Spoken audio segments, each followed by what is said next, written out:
Kanseegi kwatandikana n'okushaba otiireho n'okukora emikoro y'okwiguraho ekanseegi kandi okushaba oku kwayebembera omwari Bishop wa Bukedia Right Reverend John Samuel Igesa owabajwekire Archbishop w'ekanisa ya Uganda His Grace Kazimba Mugalu.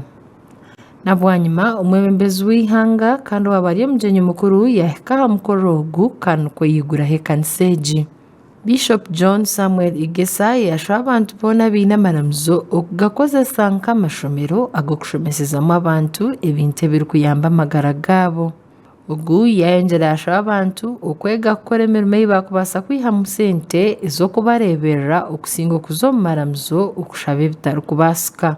A church should be a teaching center. And it's part of the Great Commission.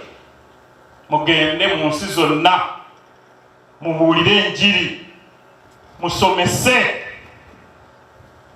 ebintu ebirala tubikoze bulungi nga Church of Uganda naye ensonga y'okusomesera I want to encourage the people of Sembabule to make this building a teaching center ng'abantu we bajja okusaba baddayo nga waliwo kye bayizeewo.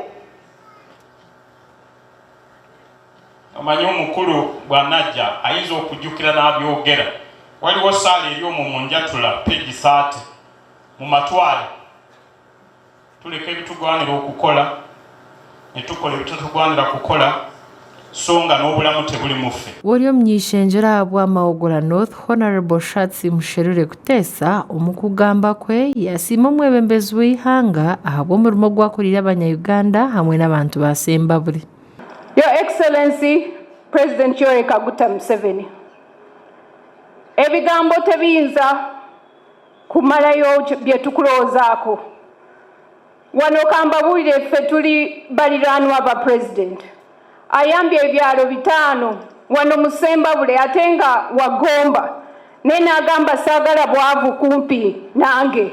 Minisita w'enshonga z'aheeru y'ihanga owahumwire Honorable Sam Kahamba kuteesa omukugamba kwe yayebaza omwebembezi w'ihanga ahabw'okukuuma obusinge kandi yayongyera ashaba omwebembezi w'ihanga okwongyera omu by'enkuraakurana.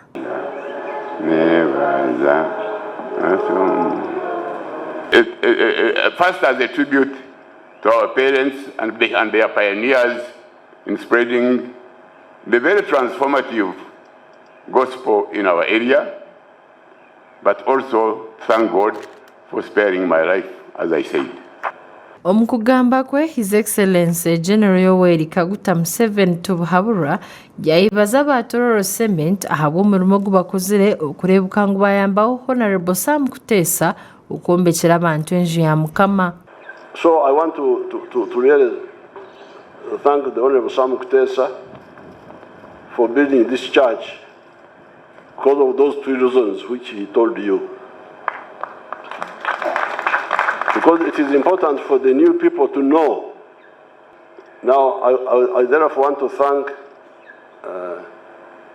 Manish Kataha Museveni and his family for building churches, not only here.